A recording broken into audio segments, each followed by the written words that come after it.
Beat that entertainment. Welcome back to another episode of BTE TV, and today we got on Dave Vest. What's up with you? What's up? Chilling. How's your week been? Busy. A lot of work. All right, so I want to go ahead and get into it. I want you to explain who you are, where you come from, how you grew up. So just like start from the beginning. Gotcha. So we can, because you've told me a little bit of your story. Yeah. And you seem like you got a super interesting story. So I want you to go ahead and just start off, let everybody know who you are, how you grew up, where you grew up, the stuff you've done in your life, and then I'll have questions as we go. So, For sure. Go ahead. All right. So, born and raised here, of course. Dad was an alcoholic as a kid, always in jail and shit, like kick cop windows out, wild shit like that. So, even at a young age, I was kind of raised like an idiot, you know. So where did you grow up? High Street, bottom of High. So in Portsmouth. Oh, yeah. Portsmouth, Ohio, by the way, for the ones that don't know. So you grew up here in Portsmouth, Ohio on High Street. Hilltop till I was 14, then moved to the East End. What years did you grow up in? Well, I was born in 81, so I lived on High Street till about 93, 92, something like that, and then moved to Offner Street down the East End. Okay, so whenever you was growing up, was you one of them kids in school? Like, did you graduate and stuff? Oh, yeah, I got great grades all through school. So was you a bad kid, or was you just somebody that ended up growing up and then like going down the wrong path at that point? I was a good kid. I was a mouthy kid. Like, I've always been a mouthy motherfucker, but I was a good kid. I got good grades, never missed school, shit like that. Never had any charges as a juvie. But my parents are strict, you know what I mean? Yeah. So I had to act right or get my ass beat. So that's what I tried to do. So, all right, you was a good kid through school. You didn't really get in trouble growing up. Like, did you go out? Was you a bad kid, like away from your parents, like hanging out with your friends, doing like bad shit with your friends, or no? Nah, we went played ball and shit at like the school shit. Like we were good kids, rode bikes and shit. None of that till I moved to the East End. Then it all went How old downhill. was you whenever you moved to the East End? You said 13 or 14. Okay, so what was that like? Like, who'd you grow up with around Portsmouth down on the East End? CJ, Jamie Woods, Chris Niddle, all the Collie boys. I'm sure you know them. Copley's, just about everyone from down here. Baldy Scott. Like, I got into boxing right when I moved. I was a little fat kid. I was You boxed? Where'd you box at? Down here? Portsmouth Boxing Club under Woody Justice. Yeah, so down here, right here on is it Charlie? No, it was on the Esplanade, right above the old record shop. Was our boxing gym, yeah. Do you know which one I'm talking about? The one down here at the shit plant? I do. That was after me, but Okay. yeah. Well, Woody ran it there too for a while. Yeah, him and some other dude went in together. Yep. Okay, so you boxed. Did you ever have any fights? Like, did you actually fight? Oh yeah, I had 3 amateur fights. Oh, you competed? Yeah. What was your record? 3-0. 3-0. Yeah. Me same. Yeah. I was 3-0. Hell yeah. So, what was it like after you graduated high school? What'd you do after that? Went to prison pretty quick. What'd you do to go to prison? I graduated at 17. By 18, I was strung out on pain. Actually, I got strung out on senior trip. There was a boy that robbed his brother for all of his Lorcets and Xanax and shit, and he didn't know anybody that got high. Well, at that point, all I did smoke weed, but he knew I smoked weed. Like, he was a football player and shit. So he hollered at me and gave me all these pills, so I was running around, with a few hundred pain pills, a few hundred Xanax bars, and just started wilding out, you know what I mean? So on senior trip, you ended up trying drugs. Was this your first time ever trying drugs? I smoked weed, but I'd never done pills or anything. What'd you do while you was down there? Xanaxes and stuff? Oh my God, everything. And you just enjoyed it? I loved it. So whenever you come back, where'd you go to vacation at for senior trip? Shit, I never made it on vacation. They were going on senior trip. He needed money, so he sold me the pills real cheap. And so you was just... I stayed here. Yeah, you was senior tripping here. Yeah. Okay. All right, so that was just your start from there? Yeah. So what led you to prison? What'd you end up doing to go to prison? Broke into a couple pharmacies. Where at? Willersburg. Yep. Because I was living up there with a girl after that, and she lived 2 blocks from a place called Professional Care Pharmacy. And I don't know what it was, honestly, that made me go through that dump. But I went through their dumpster one night and found out that any pill, I'm sure the law's changed now, but back then, any pill that was broken or expired, they threw it straight in the fucking trash. Like, they didn't tear it up, none of that. So I found all these bottles, like 18 bottles of something called Transine. And I didn't know what they was, and this was before the internet was the internet. But I took them back to the place I lived, and the girl's mom was a pillhead. She had something called a PDR. Do you know what that is? No, what is it? It's a physician's desk reference. So it was a book about this thick that had pictures and descriptions of every pill. And I showed her them pills, and she looked them up. Well, it's Valium. It's diazepam. It's just a generic name. So I had 18 90-count bottles of Valium all of a sudden, and yeah, blacked out, went a little wild. I went back to the pharmacy, tried to rip the back door open, and yeah. And that's what led you to prison? Well, that was my first number, yeah. So, what was your first prison experience like? It was wild because I was 18 or 19, couldn't grow facial hair, like at all. Little cute, chubby kid, you know. They loved me in there. Thought I was sweet. Didn't know I knew how to fight, so. So, you was 18, 19, your first time going to prison. Yes. How long did you do? 9 months. All right, so you get out. What happens whenever you get out? Are you still strung out at this point? No. Well, when I went in, they put me in the honor camp because it was my first charge. I was a nonviolent offender. And then I got caught getting my dick sucked on a visit at the honor camp. On a visit by my baby's mom, not, you know. I was about to say, no, whoa. guys, no, on a visit. I'll make sure I clarify that. But so I went from minimum security to medium security. Well, then I came home from medium security, and I was only out. They put me on probation, like PRC, before it was called PRC. But while I was doing that, they had me working at the probation department across the street from the courthouse. And I went to take a leak one day, and there was like a curio cabinet in the bathroom, and I noticed these evidence folders or envelopes, like manila envelopes that were tagged and shit. So I opened one up, stuck my hand in it, and pulled out a big bag of cocaine. And I was like, what the fuck? You know what I mean? So shoved it in my pocket, of course.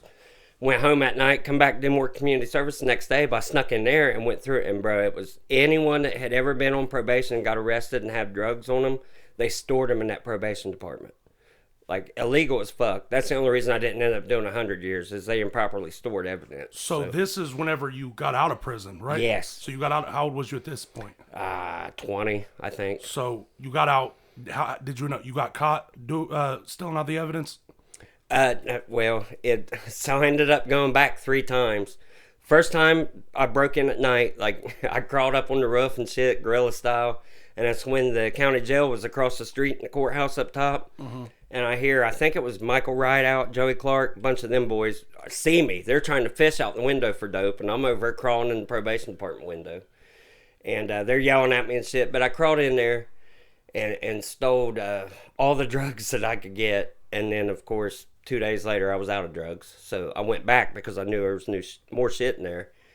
And they had a whole closet that was nothing but guns, like automatic rifles, shotguns, fucking you name it.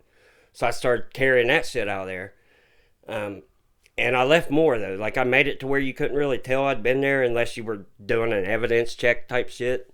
I had a little bit of sense. But I sold this dope dealer from around here one of the guns I stole. And come to find out, it was the PO, Chief Probation Department's, got the chief officers. It was his actual pistol. Who was the chief officer at the time? Dan DeLotel. Okay. Yeah. And the dude ended up getting caught with some crack, and he turned that gun in. So the third night I went back to the probation department, I'm thinking shit sweet. You know what I mean? I've done been in there twice, like everything's gravy. They knew I had done it. Like he'd already told on me and all that shit. It's on my motion discovery, like it's a fact. And I went in the third time, and when I come out, I could tell something wasn't right. Like there's just too many cars in there, like it's not the same. So I took a different route home. I lived in the hills at this time, in Wayne Hills. I get all the way back to Wayne Hills, and I walk in the apartment, and I ain't in that apartment about 30 seconds before they're kicking the fucking door in.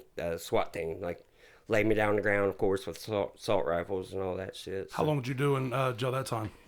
I ended up doing 5 years total, so. What was that 5 years like? Did you have to do the whole 5 years? I did it every day of 5 years, yes. Okay, so what was that experience like? Where'd you go to prison at both times also?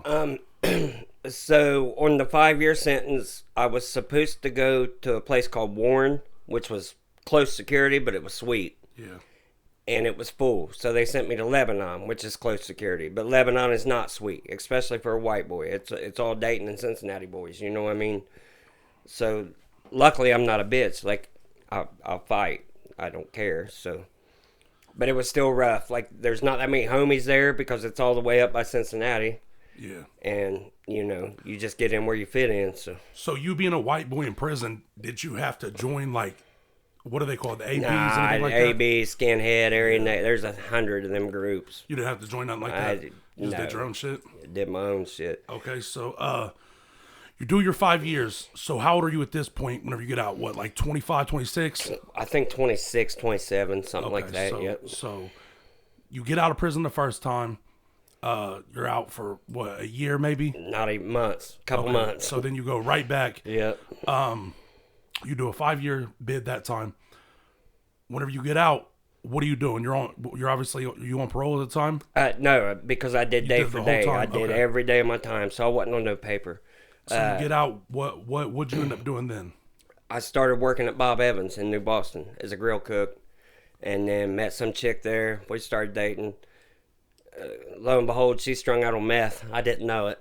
I'd never even done meth yet. Yeah. So then, of course, I'm strung out on meth. Within a couple of weeks, I learned how to cook meth. So let me ask you something. Mm-hmm. I've never did drugs before, ever. Yeah. I've been Kudos. around drugs. Did you grow up? Are your parents still alive? Yes. Okay, They're not so addicts. They've never been addicts. Never. Okay. Dad's an alcoholic, but How do people grow up, and like what's the attraction to people wanting to do drugs, right? So I grew up around drugs. yeah. You know what I mean? I see how it affects people. I've saw my whole life how it affected people. So I never wanted to do anything, try anything. My brother's the same way. Neither one of us has ever done anything. That's good. Shit.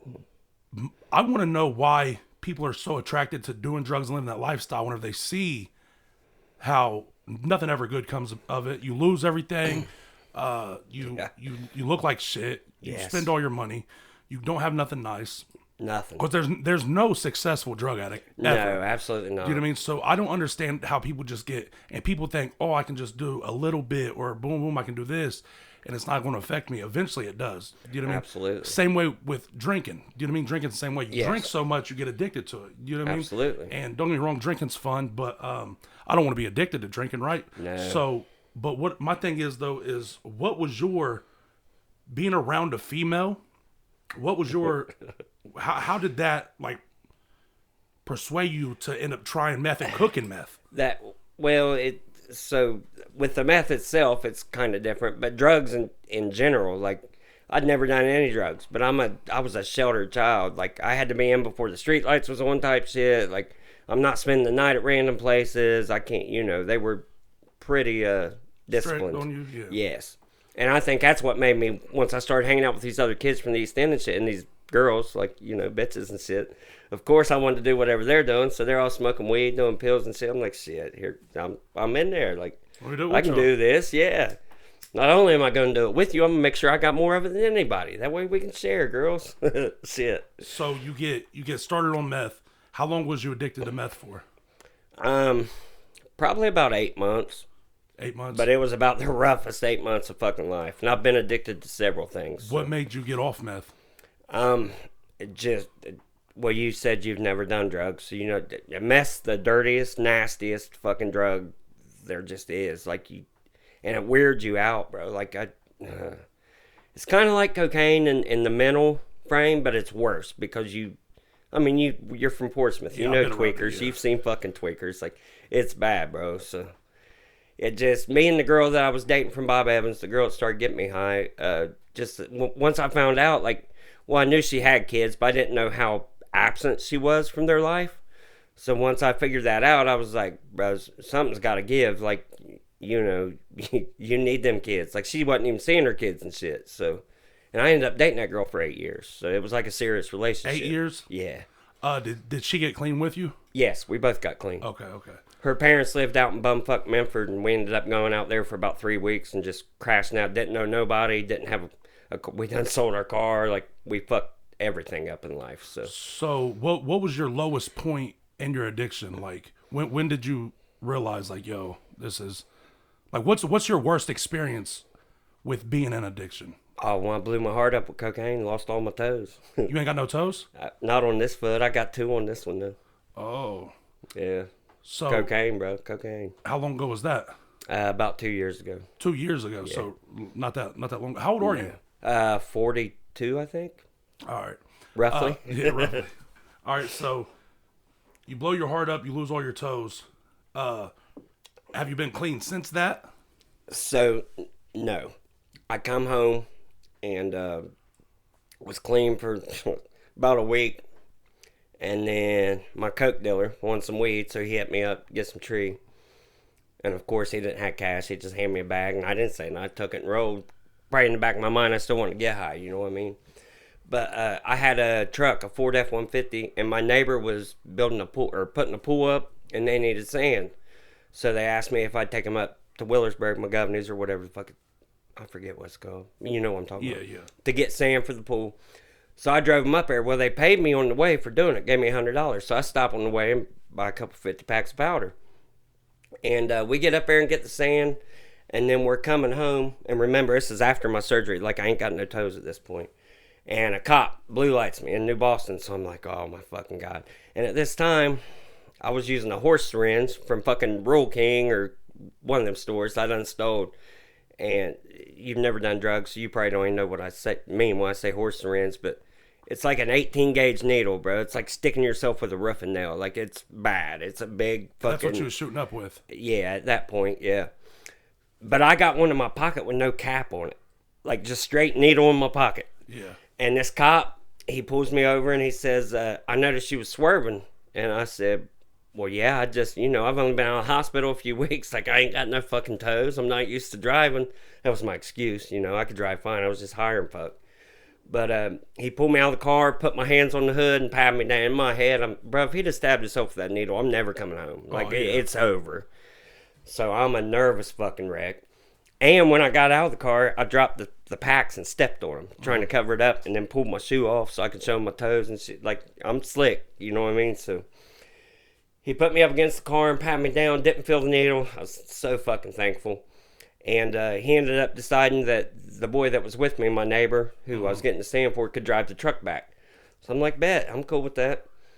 So I just leave my shoe there for a minute, fucking with this one until he gets back in his car, and I'll pick my dope up.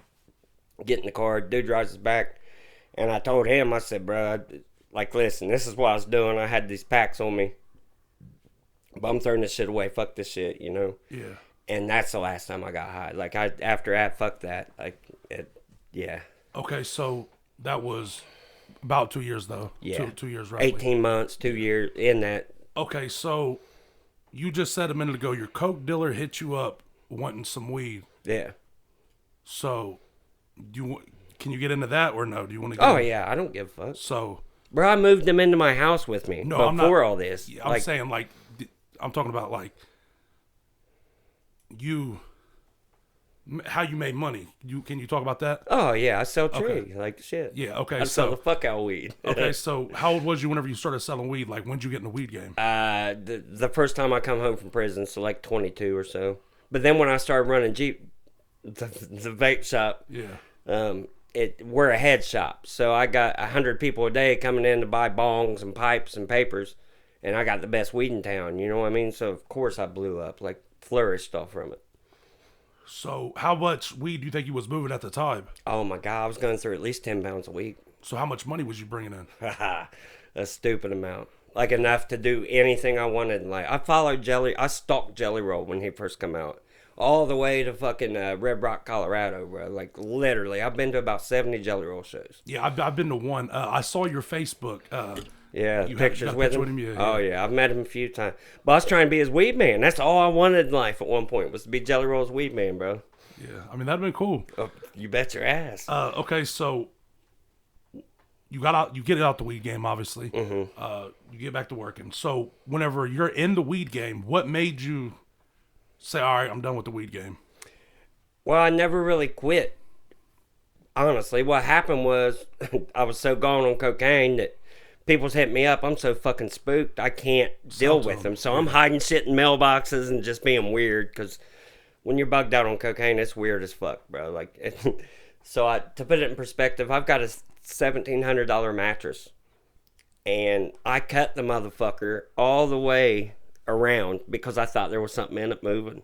because I hadn't slept in 4 days because I won't quit shooting cocaine. Like, I even called, so, you know Gilkey by chance? Yeah. Okay. That's my best friend. And he worked for me. I hired him at G-Vapor. And I called him and made him leave work to come to my house and flip my mattress because I swore to God there was someone in it or something in it. I didn't know what it was. But I was laying there and heard shit. So I was like, nah, this ain't it, bro. So then you mean shit dies out, you ain't selling weed no more. All right, so. Well, I blew my heart up shooting cocaine. So once I was in a coma 9 months. So once I come home, everyone had already been used to me being weird on coke. And then I'm gone 9 months. 9 months is a long time to be hustling dope, you know what I mean? Yeah. So I come home, no one's used to it. So I still fuck around, but it's just select few. So that's how that went. I don't think you should have said that right now. Oh, well, you know, it is what it is. Weed's legal, player. Yeah, okay. But, okay, so anyways, all right, so you do your thing, boom, boom. You obviously drink. I met you at the bar last week. Yeah, not even weekend. I met you at the bar last week. You mean I'll be seeing you on Facebook and shit. So you do your thing, your heart blows up. You know what I mean? What are you doing nowadays? You got kids and shit? But yeah, I've got 3 sons. Okay. The youngest is 13. The middle is 19. The oldest is, I want to say, 23. But that's one thing that worked out. So when I lost all them customers, the oldest boy took them. So at least they kept it in the family. You know what I mean? Type shit. Absolutely. Okay, so y'all just family business. Get money, bro. Get money. So you're working again. You're doing your thing. You're just living life. What do you enjoy doing? Like, what shit you enjoy doing? Bitch, I mean, I don't really be doing shit but working, man. Working and girls. That's type shit. Yeah, type shit. You Drinking. You out here slaying them? Trying. Yeah, I feel that. So, what kind of advice would you have for like the younger kids that want to grow up and experience drugs? Do you know what I mean? Because people in your situation, some people don't grow up around it. They're sheltered. Then they get around people that do them. Yeah. You know what I mean? What's your advice to them people to try to keep them safe, even if they're going to try it? Because a lot of people want to try shit. You know what I mean? So even if you do try it, what advice would you give to somebody that wants to try it? You know what I mean? I feel it. It's never going to get you nowhere. Like, I was at a point in my life where I could do literally anything I wanted, like, even except go overseas because I'm a felon, of course. But I was trying to get around that. But I could just pick up and do anything in life before I started getting fucked up on real dope. You know what I mean? Yeah. And after that, you're not. You just can't. Like, after I got clean and all that and then fucked up again, this girl I was dating bought tickets to go on this cruise, like this real nice cruise to the Bahamas and shit. And I wouldn't go because she was talking about they searched the bags. So I was like, fuck that. Like, I'm not going. If I can't take no powder, I'm not doing it. You got me fucked up. But that shit's always in life going to hold you back, no matter who you are, no matter how good a hustler you think you are. Like, you're going to lose everything. You're going to fuck your life up. Like, just period, point blank. I went from having everything I could ever want in life to having to struggle back to get anything. So that's my advice. Don't fuck up. Yeah, how are you living now? Do you still got all your shit from whenever you did have money? No. The only thing I got is about 150 pair of shoes and all my clothes. I had a 2022 Honda Civic. It's gone. I had shit, bro. I had a lot of shit. I either sold it all or left it somewhere and don't remember because from being in that, I was in a coma 9 months once I, blew my heart up. And when I woke up, my memory, like, there was people coming to my hospital room talking to me. I didn't know who the fuck they was. Like, legit. So you making the money you made? Mm-hmm. You didn't like buy property, houses, nothing? No. Like a dumbass. I was in the process of buying a home when all that happened, but then I got strung out, and it just, I feel like the problem with like younger people nowadays is their priorities get so fucked up. I grew up without money, right? Yeah. As soon as I got older and started making money, my first thing was, don't get me wrong, I lived in Wayne Hills, right? Still, and I had money. I wasn't on the lease at the time. I worked at MPW. My baby mom, she lived up there. I lived with her, but I wasn't on the lease, right? So of course. made money. You know what I mean? Lived my life a little bit. My first thing that I did was all like, oh, I want to buy me a house, right? So Yeah. whenever I started making money, I'll put that on silent. My bad. you're all right, you're all right. But yeah, so whenever I started making money, I bought a house, right? So I bought my first house. That was the one next door. Yeah. I bought that house, and I was like, man, this house ain't big enough. I was like, I want to buy the house next door because it's a lot bigger. Hell yeah. So that's what I did. I started buying property. You know what I mean? Because that's something you Right, that you're gonna have. and it's always going to go up in value. Absolutely. Especially with like in today's world, like houses on the market are only going up. Yes. And then I bought this house and I fixed it up the way I wanted it and shit. Put a deck outside, pool. Yeah. Shit, I told you I grew up here, so yeah, you've done a lot to it. Yeah. Oh my God, this house one of our first I bought. already know, bro. I literally lived here at one point in life, so I get it. So all right, so okay, what would your advice be to the young kids that's out here making money but not spending their money the way they should be? Buy something. The clothes and the shoes and the hats and the taking every bitch you meet to anywhere they want to go, all that shit don't get you nowhere, bro. At all. Get you nowhere. Get you with an empty fucking pocket and a lot of dreams. Exactly. So, and another thing too. So you're what, 42? Mm-hmm. You're not. Are you in a relationship right now or no? No, I'm single. Okay, so you're single. You're doing your thing. I feel like the best thing that a man can do in life, which it's something that I want, but I'm obviously not doing. I want, like, the dream scenario for me is to get a female, settle down, cause 2 incomes are always better than 1. Absolutely. If you got a real actual good partner, that's someone that can push you in life, help you out, someone that can help you enjoy life. Are you somebody that deals with any type of like mental problems? You mean like do you deal with like depression, anxiety? Anxiety. They won't give me Xanax for it, but yeah, anxiety. You smoke weed for that? Absolutely. Okay, so you deal with anxiety and shit. Okay, yeah. So you meet somebody that is good for your soul. Obviously, you've been around long enough, you know. Well, yeah. You meet somebody good for your soul. That's damn near your anxiety medicine right there. Do you know what I mean? Absolutely. So the girl that I got clean, that we was on meth together and we got clean, I was with her 8 years, and it was the best 8 years. That's when I flourished. That's when I was balling. You know what I mean? Because I had a partner. I had someone I didn't have to worry about. You know, nothing. I'm not out chasing shit, jacking money. Like, we got her kids and we moved over to South Shore, right behind the Adipex doctor, if you know where that is, in front of Foodland, right over South Shore. Yeah, we lived right down there in the cut. And I banged like I did great, bro, for a long time.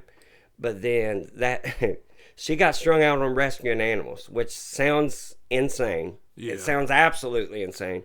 But so she's stealing, like I had a jar where I sold so much weed. I had a jar on my dresser. Anything under 20 went in the jar, like anything. So there's sometimes up to a couple grand in there. There's at least $300-400 in it at all points in time. She's stealing that money and then being on Facebook to find people that's posting shit about lost animals and this, and driving up to 6 hours away to rescue these animals. And it's like not telling me what she's doing because she knows I'm allergic to cats. This bitch had 36 cats in the house. I'm paying rent on, bro. Yeah. Like flat the fuck out. Like actually 36? Actually 36. And there was an empty trailer on the side of the property I rented, and her best friend turned it into like a vet hospital. I don't know. It was full of cages and I told him, like, girls, I worked at a vet hospital when I was a kid, like from 17 to 19, like, or 18, whatever it was. But I said, you can't just mix animals without vaccinating them. Like, something's going to happen. They ended up killing like 13 fucking cats. So after that, they quit rescuing them. But so me and her did great together up until she started doing all that crazy. She's stealing money and lying. And I'm thinking she's out getting dick down. You know what I mean? Really, she's out rescuing fucking Fluffy, the cat from 3 states away type shit. Like, it was wild. So is that what end up ending y'all's relationship? Yes, it absolutely is. Oh, okay. Yep.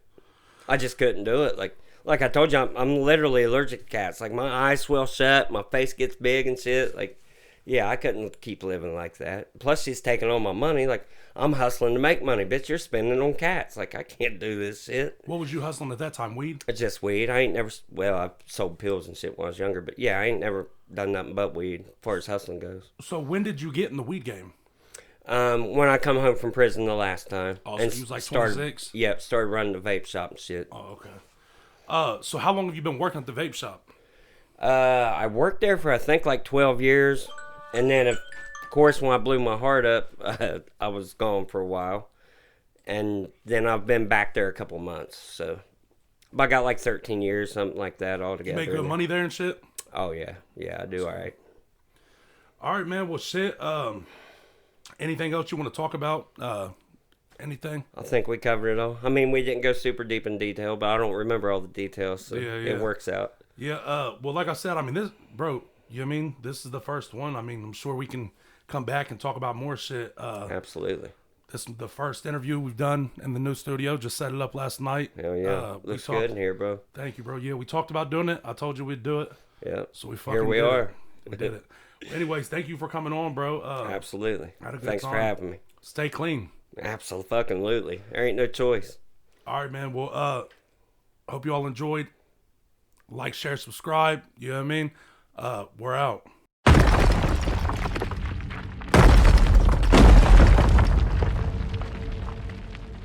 Beat that entertainment.